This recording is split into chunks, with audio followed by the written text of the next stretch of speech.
It's a bonus edition of Locked On Guardians. We continue to celebrate 1 million viewers. We're taking more questions. This will be off the cuff, free flowing, ask us anything edition of Locked On Guardians on YouTube only.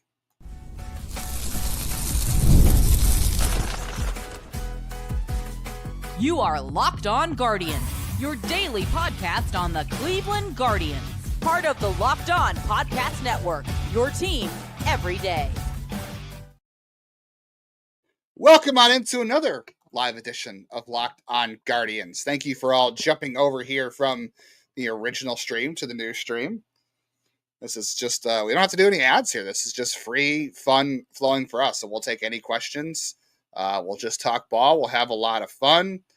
We can bring up some questions from the old one if we need to. Just be a lot of fun. We're just, Jeff and I are just kind of producing the original show that you'll hear tomorrow morning if you already haven't been live.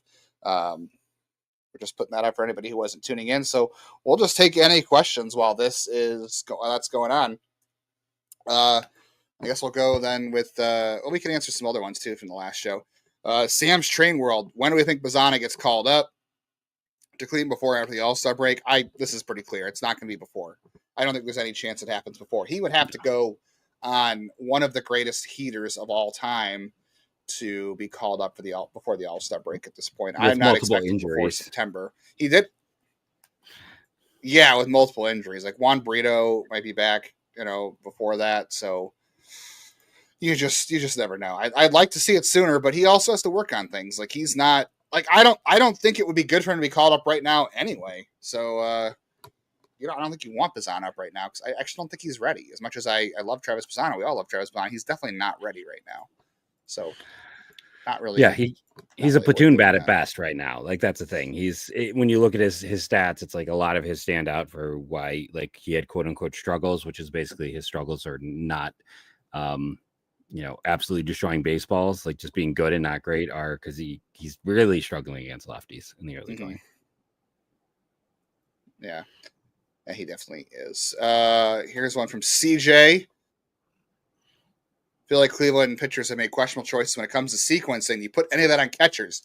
That is a funny and also a good question from CJ because we've been having a lot of conversations with a listener and everydayer and who also happens to be a pitching coach and has ties to the team. Sequencing has been a very big issue for this team for all of the pitchers. And yes, part of that is on catching. I think we've talked about it before. That does go back to the catchers. There's a clear pattern. Like, they've had, 4 balls this year? 4 first pitches have been home runs this year. 2 of them off of Gavin. So I think that tells you everything you need to know right now. Yes, it is on the catchers. The pitchers don't call their own pitches. It's the catchers and it's the team before they go through a game. So they have to adjust to that. They haven't adjusted to that. I think that's something we're waiting on them to see at some point. That's a hard thing to grow, I think, too. You have to, I don't know. It should have already happened, honestly. I think the adjustments already should have happened, but it really hasn't. And here's the other thing, too. Pitchers, like with the pitch clock, pitchers can't shake off anymore. Like, you don't have time to shake off. How much is that a big deal, No, yeah, I agree. It's like they kind of have to just take what's given to them. Like I can't recall the last time I saw someone shake something off. So when you're in that situation, you have to trust your catcher. And I don't know. It feels like it's not ideal right now. I agree. Yeah, it's not ideal. Cheese Whiz wants to know when Rokio is being sent down. Honestly, I think if Lane Thomas was healthy, I think Rokio would go down because you'd move Arias to short. You could use Martinez at second. I think he would go down, but you got to wait till another 2 weeks, I think, before that happens. See, I'm just of the standing should opinion happen. where it's like, yeah, I mean, I guess here's the other side of it is unless you view Angel as the center fielder and then Lane Thomas shifts into a right field job, and then you still need an infielder, so it could be Noel going down and Noel needing to maybe get some more consistent reps. I'm going to say this. Due to our post-production, there is going to be some lag at points as we upload things. So if you notice that, I'm just going to throw in that caveat right now. But yeah, it's two approaches. It's like does Lane Thomas mean that maybe he is a right fielder with Jones, or does it mean that he's back in center field? It means like how much you trust Angel and how much you want like Angel, Schneemann, and Gabby playing.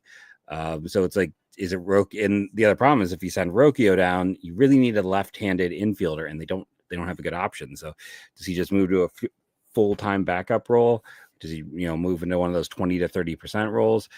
I don't know. I still think the org they've always had a much higher opinion of Rokio than myself. And I think that he is not going to go down anytime soon.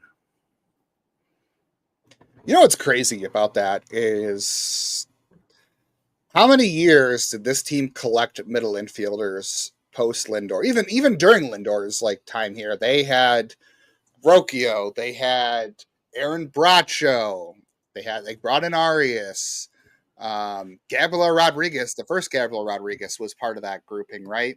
How many middle infielders have they really like dedicated? They traded for Jimenez and Rosario. We know Rosario is a stopgap.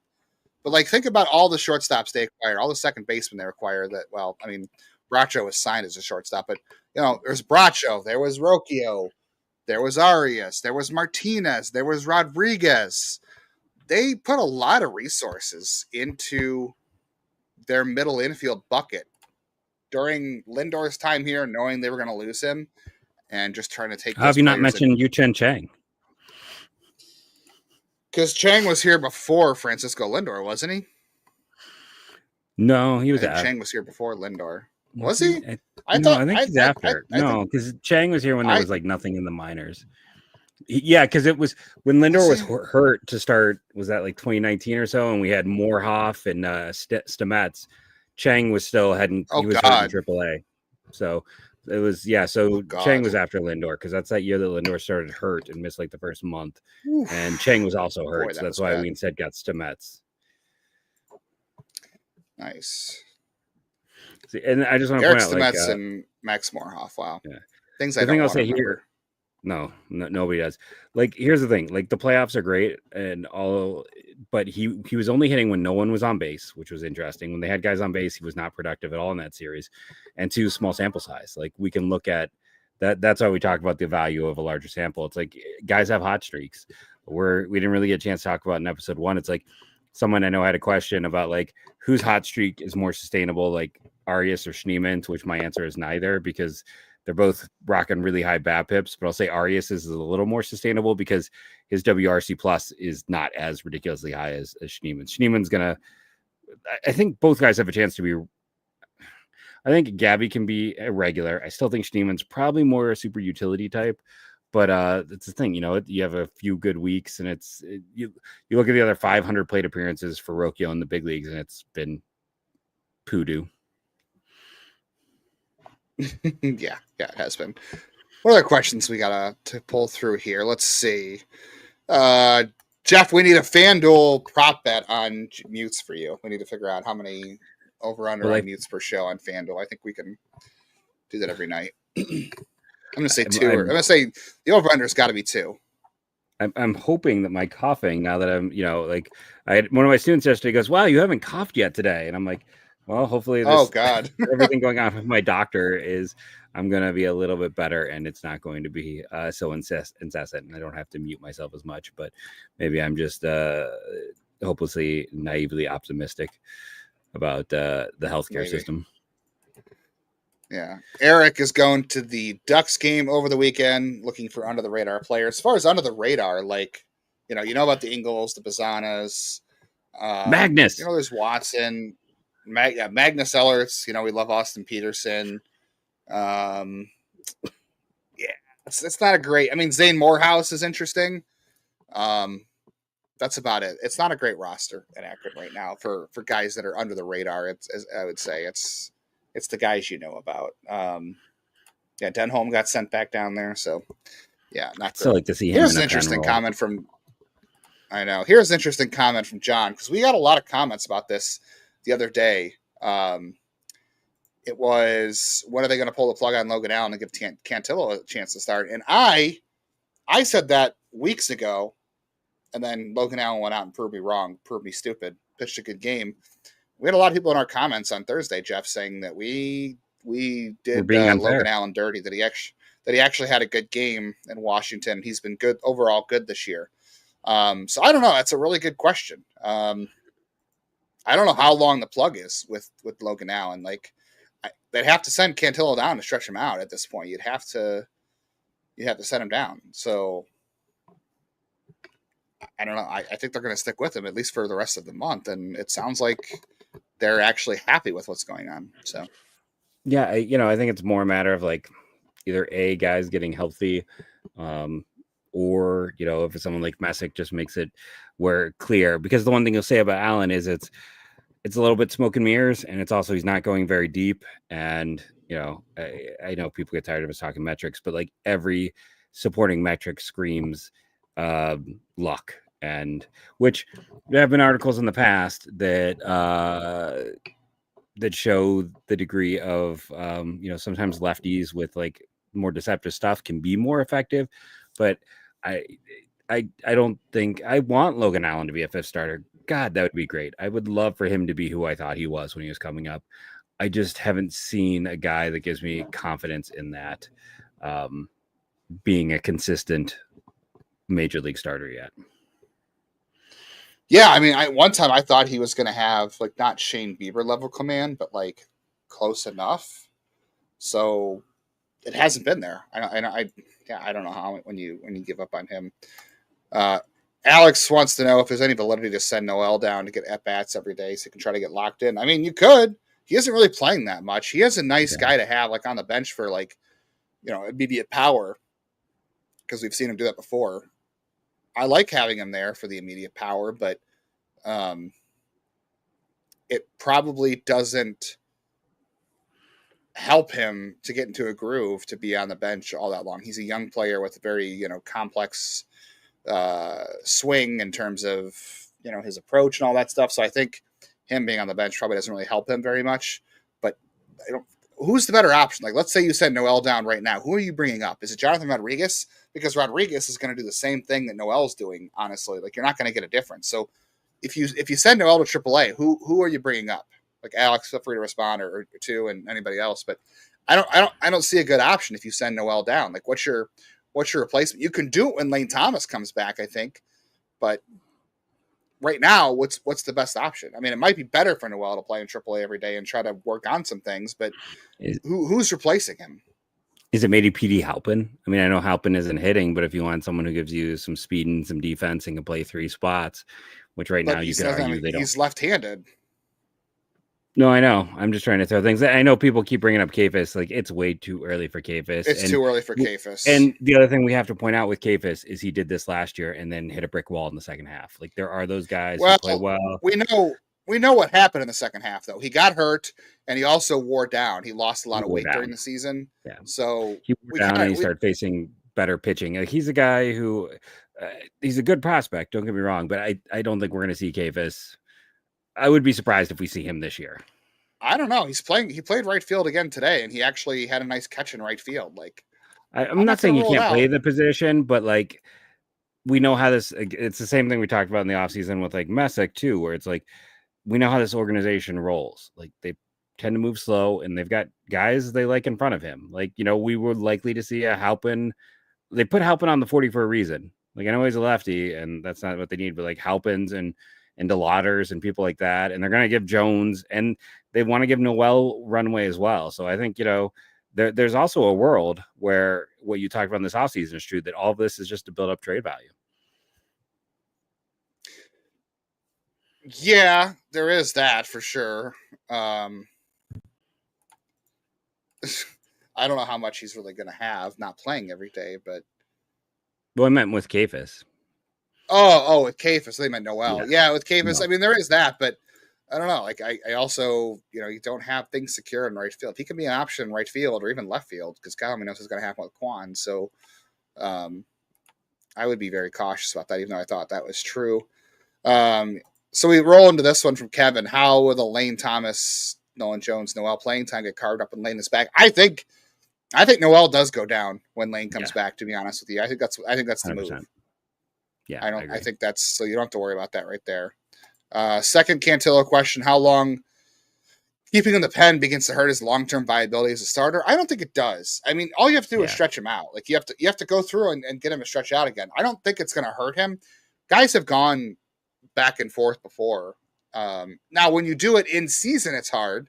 But like if he came in the next year as a starter, you could do it. I mean, Jacob Junis might be a good guy to have him around because Jacob Junis has done both in his career. He might be able to give him some insights onto how to handle that kind of thing. Seth Lugo, like how long was it between Seth Lugo becoming a starter again? Was that Jordan Hicks? Is he still a starter with the Giants? Clay Holmes is the starter for the Jordan Mets. Hicks sucks though. So I know, but like I'm more just saying it's like we have examples of people doing exactly what we're talking about here. Like we're just saying it doesn't go away. The possibility to start isn't gone just because he hasn't done it. Yeah. I don't think it's going to be that much of an issue, truthfully. Like I think you just have to be careful. You have to do it when how you stretch them out, and you don't want to yo-yo them back and forth either in the season. Like that's a difficult thing to do in season. Yeah. So you have to be very careful about how you do that. Let's see, we got more questions about Rokio. They did. Their names are Lindor and Jose, and they had 2 in the last 15 years. That's actually pretty good for any org. Yeah. I'm trying to think who. I mean, I guess Carl Santana doesn't count. He was, he's a superstar, really. But they've developed 2, and that's like not 2 in a year or 2 in about a 15-year period is actually pretty good. Like the Yankees in the last 15 years have Judge, and that's really Yeah, it's like you go through how many teams have legitimately developed multiple superstars in the last 15 years. It's not a long list. Yeah. We got some questions from CJ before. And we got this too as far as the trade deadline. We didn't answer this during the mailbag show. I think it's too early to look at the mailbag. I will say this. There's one team, Jeff, I am looking at, and there's one player I'm looking at in terms of the trade deadline. Keeping an eye on things at the very least. The one guy I'm thinking about, it's early, so things could change, but this team is going through a lot of turmoil, and their GM might get fired. Actually, there's a theory out there that their GM has a burner account on Twitter. Have you seen this, Jeff? Is it Pittsburgh? No, it's not Pittsburgh. Shapiro? No, it's the Orioles. I'm thinking Cedric Mullins. Cedric Mullins is a free agent at the end of the year. The Orioles are not going to re-sign him. He's off to a good start this year. And the Orioles are tanking badly right now. They stink. Everybody thinks that Mike Elias, by the way, is that account, that MLB executive thing on Twitter. That awful account that has really bad takes. And I mean, we used to follow each other, and I had to give up on that account. It's bad. Yeah, people think that that's Mike Elias.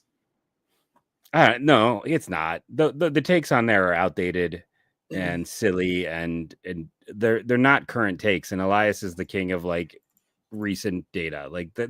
It's an anti-analytical account often.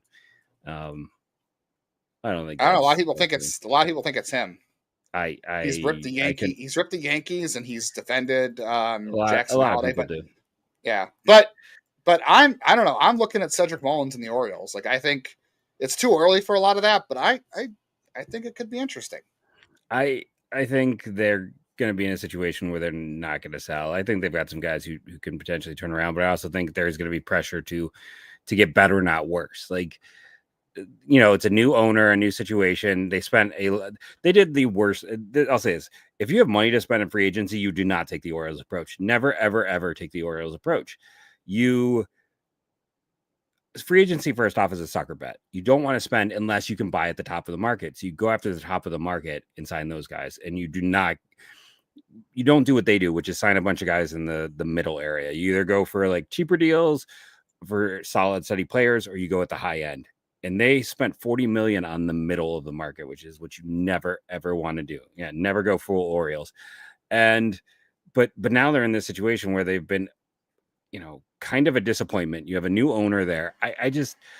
The thing we've seen with baseball, honestly, these past few years is no one wants to sell because you don't have the job security of years past. So everyone's kind of hoarding everything. We only see rentals, which, maybe there is Mullins, but, it's what teams are legitimately going to sell off pieces. I don't know who is going to be Like I look at the AL West. I don't think there's going to be any sellers. Let's be honest. I don't think. Obviously, it's the Rockies. Well, the AL West. There's going to be no sellers. The Rockies don't have anybody to sell. They have nothing. They're not going to trade in the Central more than likely. Toronto is that's a GM group that has to do something. Miami is stripped off everything except for Sandy Alcantara, and he has been up and down. Washington's trying to make the step forward. The NL Central, Charrington's trying to hold on to his job, and everyone else wants to make a playoff run. The West, as you said, there's the Rockies, and everyone else is really flipping good. Like there's just not a lot of teams, and a lot of these teams like the Rockies and the Marlins that are awful have already sold off everything you can sell. So it's hard to find trades. Teams are not out there selling off their pieces like they used to. Like we had someone in our comments be like, hey, they need to trade for a right fielder. I'm like, okay, so go look at the bad teams in baseball. Who's got the right fielder they're going to go trade for? Because it's not the case. There's not a lot of, it's like the Washington Nationals last year was an example of like, even though that was a team, they were trying to open up some spots for guys like James Woods, who's been fantastic. So I think instead of looking at who's bad, maybe look at who is mediocre to bad and has a top prospect they want to make space for. I would still love to see Boston struggle a little bit more and Weiler Abreu to have his inevitable cool off. Because, honestly, they're not going to trade him right now, but like that's a team I still think could use some more pitching depth. And, they got Roman Anthony just kind of sitting there waiting to get an opportunity, and they're going to have a bat to trade. I don't know what that trade looks like, but Boston is interesting me in that regard. Well, Roman Anthony might play some first base for them just because with Tristan Cassis being hurt. But yeah, I agree with you on that. Let's see. Tristan Cassis has been super bad. They're going to regret not trading him for Castillo this offseason. Yeah. We had a lot of questions just saying, agree with you, bring up Halpin, Noel's pinch hitting stats not good. No, I agree. It's just I don't know that I don't know how Halpin is helping you, like outside of pitching. I mean, defense, and they don't need defense and speed right now. Like, I guess they could use a little bit of speed. Here's another good one too. Luke Christian said Lugo and then Michael King. Michael King's a really good example of somebody that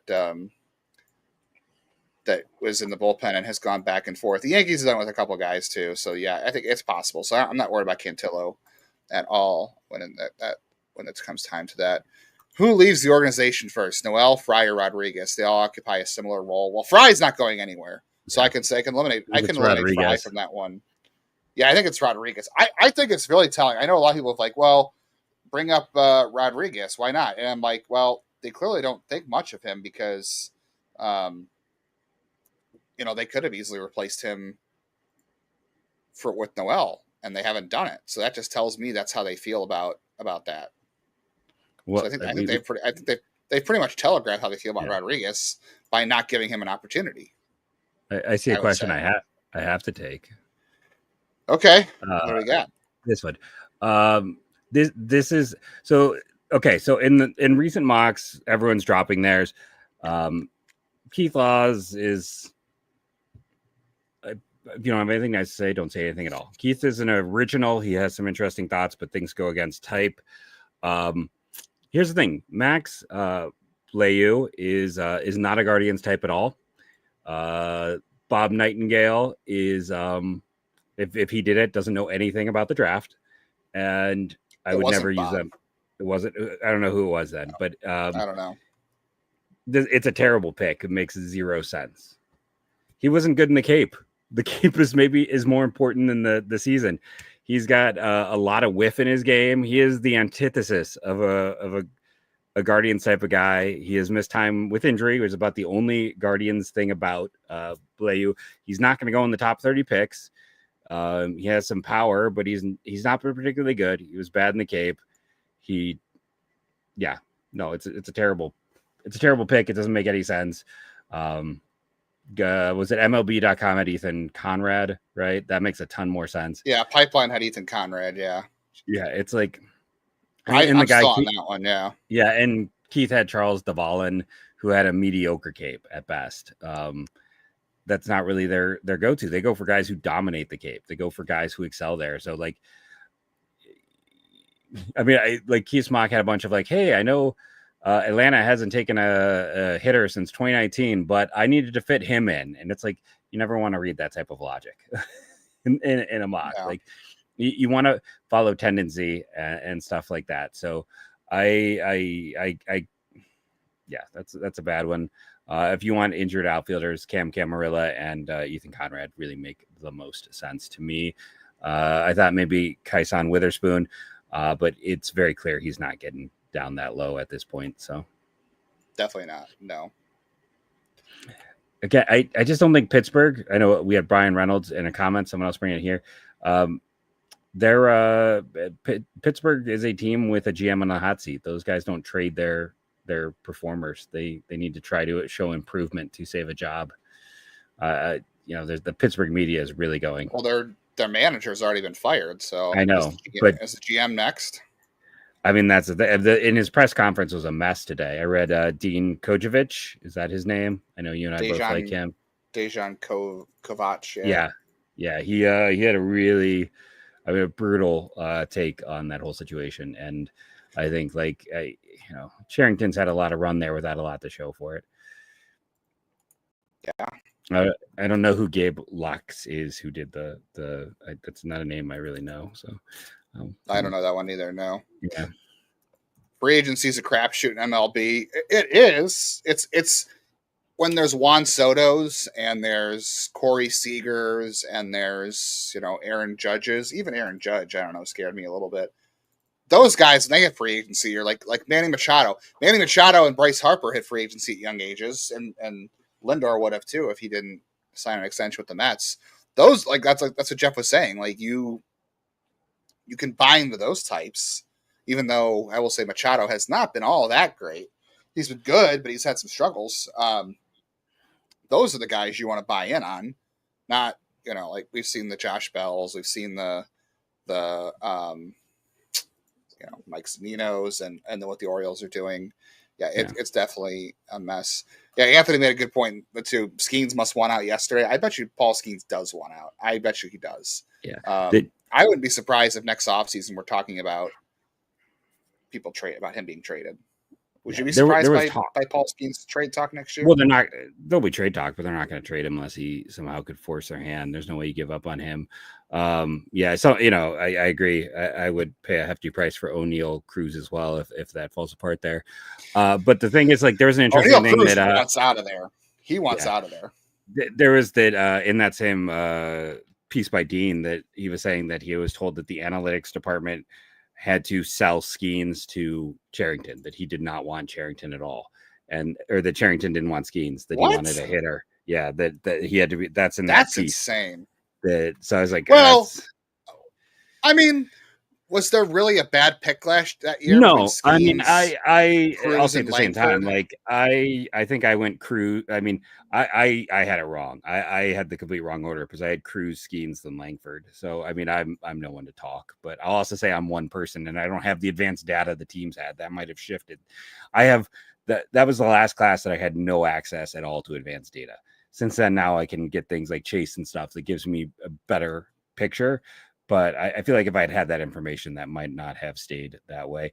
The guy who wrote the article, by the way, for USA Today is a Baltimore Orioles writer who clearly did not do just kind of probably looked at someone's list somewhere and then just kind of picked names. Probably looked at the MLB one because they're the high ones on Max below and figured he has to go somewhere in the top 30. Cleveland likes college guys. That's about it. Yeah, not really a surprise there. Here we go. 0144 How wants to know if we already gave our take on Bazan's slow start. We said this the other day on the show. We talked about it, and it was really just a case, I think, for Bazan of being caught in between. We talked about it before. He's just he's a very passive hitter.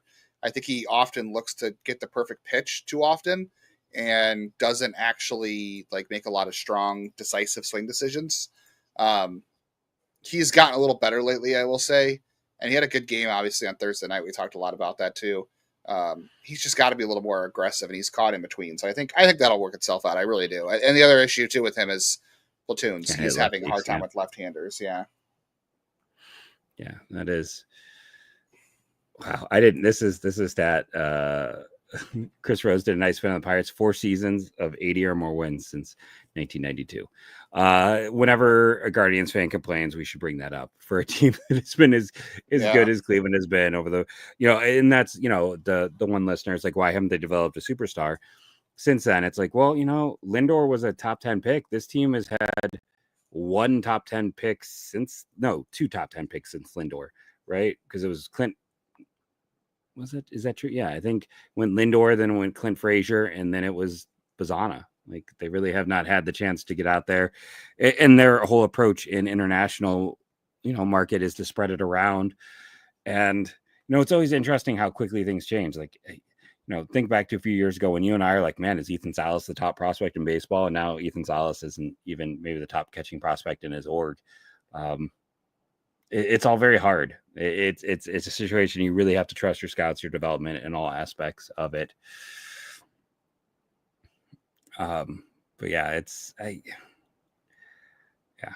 baseball is an interesting and evolving game. It really is. Let's see. That was a good question from Patrick to bring that up. Change of scenery, guys. Jeff, is there any change of scenery guys out there? Gunnar Henderson is really struggling. I'm kidding. Reed Detmers, right? Yeah, that's your guy. Yeah, I want Reed Detmers. That's the guy I want.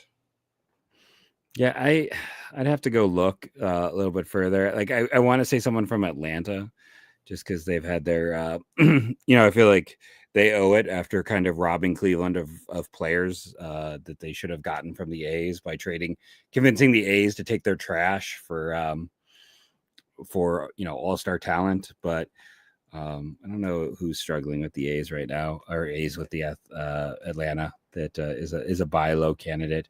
Do you have any faith left in Jared Kelenic? I know you used to be a fan. Not with what we've heard about his dad. Have we heard more? I worked with someone. I worked with someone who went to high school with his dad, so I got even more there.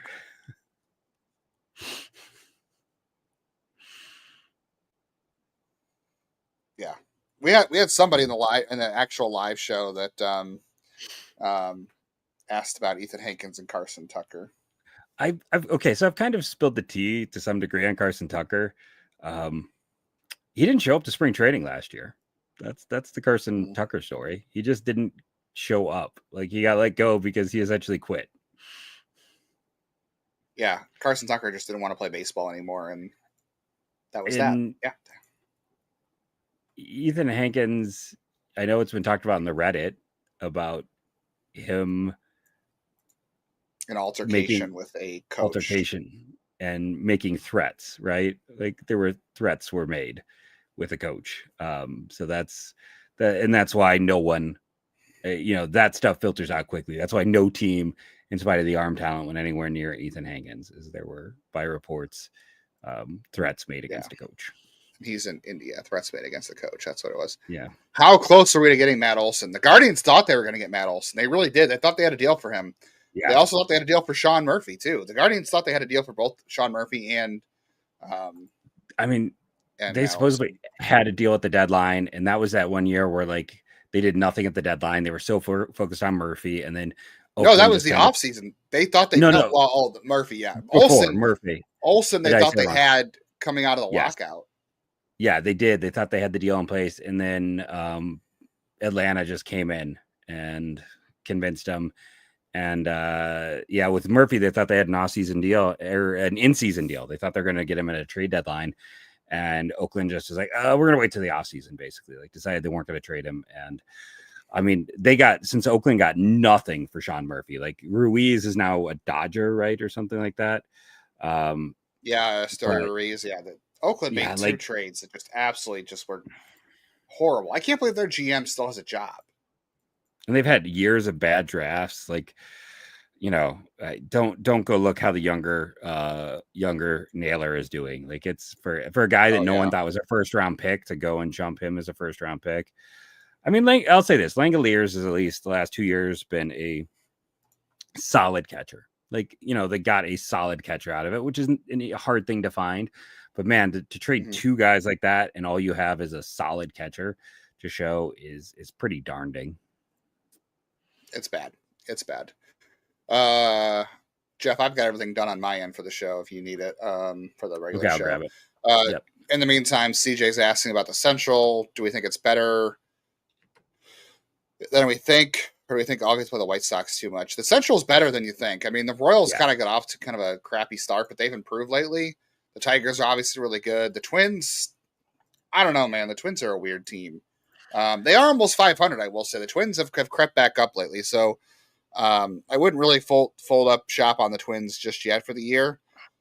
So it's still pretty good. I mean, it's still as good as it was a year ago, I think. And the White Sox are not the worst team in baseball this year anymore. It's now the embarrassment. The Rockies. Yeah. Yeah. They'll be the Kansas City will be better. The Twins, like eventually Correa is going to hit. There's just always, I mean, that is a team built out of guys who are hurt all the time. Like that's just, they struggle with health. And there's so many guys on that team who've had massive health issues. So it's hard to say that. And the Tigers have been fantastic. I don't know. Right now, it's looking like the Jonathan India trade, which it doesn't surprise me because Jonathan India is that guy who's had like two good years, and the Reds sold high. But that deal looks like one that's might come back to haunt Kansas City a little in terms of the NL West. The NL West good because of the Rockies, but I don't know. The Giants were off to a good start. The Padres are really good. Diamondbacks actually haven't had a whole lot of good luck recently, and the Dodgers, everyone's hurt for the Dodgers. So yeah, and you don't face teams as much as you used to. Like, it's not like the unbalance where you really get to like, this. They didn't make the postseason because everyone got to beat up on the White Sox. You still had to do a lot of things outside the division. We don't have that type of unbalanced schedule anymore where you can really like feast on one team. Hello, Argenis. Thanks for being here. We're going to wrap this up real soon because all of our stuff is produced for the regular show. So if you didn't make it to the live version of the regular show, it's posted. You can go watch that at any time, either tonight or tomorrow. And this will be up on YouTube too. If you missed anything, this will be just out there, and I'll share the link again. But if there's any more questions, get them in now because I think we're going to wrap this up real soon. Yep, this is a good point by Mookie. I haven't been to this ballpark, but I've heard people who have. Coors Field, I've heard it's great and it's got a great backdrop. Paul says it's awesome. Our host of Locked On Rockies, it's a fantastic ballpark. It does stink that they have not had a good team there. Well, Pittsburgh too. Those are both beautiful parks. Pittsburgh is by far the nicest park I've been to. Even more. I mean, Progressive Field obviously has done a great job with, but unfortunately for Pittsburgh, they just have never put a good team around it. So, yeah. No. 3 playoff teams out of the AL Central. I don't know. I'm going to say the Twins are not going to make it. I think it's just going to be the Tigers and the Guardians. I think the Royals could still have a chance. I think the Royals can do it.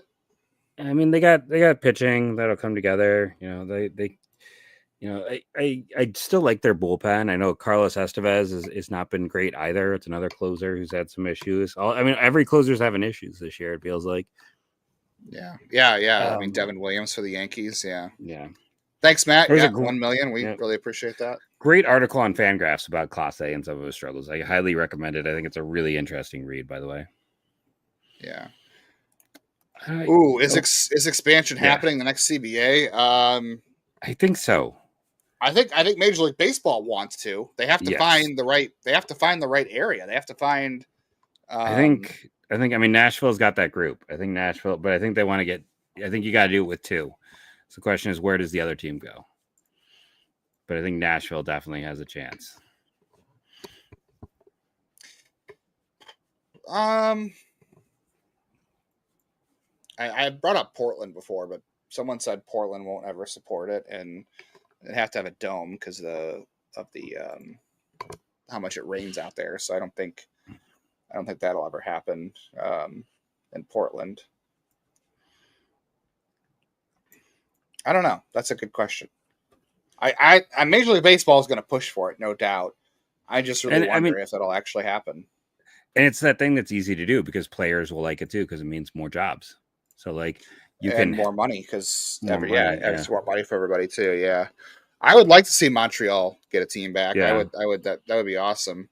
If Montreal got a team back, they definitely should. Jacksonville or Charlotte's an interesting option. I think Charlotte would do well. Yeah.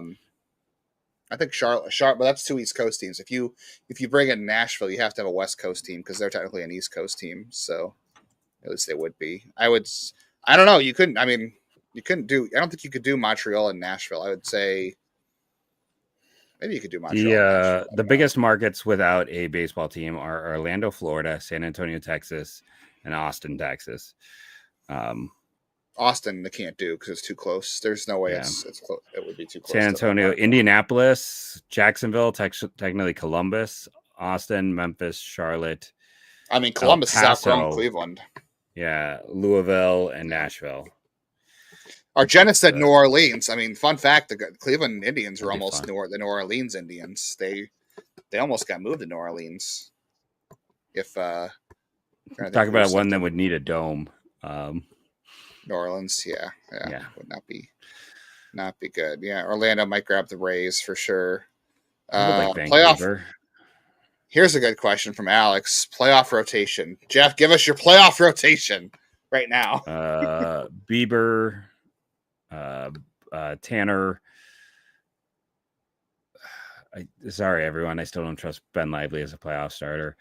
John Means, and then so two guys who aren't even in the rotation right now. I'm guessing right now, Ortiz. Yeah, I was gonna say Ortiz because hopefully by then he's found a little more consistency, and then he stuff wise he's looked better than Gavin this year. Yeah, Gavin would be a good reliever, I think. Here's a fun one just to get out of here. It's not a question, but just the last thing we talked about. There was an article on Fangraphs today about some early season contract extensions. And it talked about Tarek Skubal, Kyle Tucker, Wyatt Langford, Stephen Kwan. The writer for Fangraphs had Stephen Kwan as 6 years, $111 million. Yeah, that seems about right to me. I agree. I think that's what it would have to be. I don't think Cleveland's doing that. I got to be honest. I would. I think he'd be worth it. By the end, it would be kind of rough, but I think for the next 4 years, you would get 3 or 4 wins out of him a year. And the thing I'm curious to see is. And I think what holds back all of this is we talked about last year. Remember the first half he played like this, and then the second half he struggled to hit 200. Yeah. He has not had a consistent year yet. We always, the problem with baseball is it's such a long season. We tend to forget, and we've definitely ride the hot hand and focus on that so much. And it's Kwan has been utterly fantastic. Can he maintain? Can he be an all-star for 2 halves? We have not seen that yet. Yeah, well, I mean, last year it was the health too. That was the other thing too. He wasn't healthy last season, so for at least a month. And then he was terrible after that, and he had other injuries going on. So, all right, well, Alex thinks the Guardians shouldn't do that. I don't know. I would, but I also can see why you wouldn't too. They did it for Andres and not Kwan. Well, Andres was a little bit of a different player than Kwan in terms of speed and health and body type. Younger. He was younger, in the contract. Earlier in his career, yeah. So that's a little bit of a difference there. I'm not saying I'm the Guardian would, because Andres was just built differently in terms of body type and age at that time. So I think those are probably the big differences. So, all right, I think we're gonna call it a night, guys. Appreciate y'all tuning in. And well, here's one thing. I hate to break it to you before we go. You're wrong. Portland is proposing a dome as we speak. Oh, okay. Well, I'd be up for it. I love Portland. I think Portland's a great area, so why not? But no, thank you all for joining us on bonus episode that's super long, and thank you for joining us in the first half as well. Hey, tell one friend to go check us out. Someone mentioned that in the comments. I wish I could remember enough to give a shout out, but go everyone tell one. Go recruit one additional friend. Let's get us to 5K before the All-Star 5th break of June, 5th of July. June, a month. Okay. Yeah, I didn't know in a month. To be honest with you. We're 600 something away. So go buy your trade coffee. Guys, I'm not joking either way. I know we weren't doing ads on this one. I'm not joking. This coffee, I mean, it literally is the best smelling coffee I've ever. I'm I've so ever mad. smelled in I my missed the team's message about that. I'm so mad at myself that I didn't. I'm still hoping I get mine. Yeah. Jeff's gonna go take the survey and get his. I'm telling you, that coffee really is good. I did the survey. We'll see if I get it. If I was talking about like my favorite sponsors of the past few years, like I don't think I would get myself in trouble. I know Bird Dogs would be in there, but like there's certain things that definitely stand out. The nice side things about the job is when they send you cool stuff. I'm hoping I get that coffee as everyone's raving. But we are being long, and Justin's got to go to bed. So thank you all for joining us. Remember to rate and review. Go tell a friend. Thank you to everyone who jumped in. Yeah, we could use a new iTunes review, new Apple podcast. It's been a while. So that you know the drill. Thank you all. We hope you enjoyed our kind of off the cuff, looser episode. And go Guardians, go.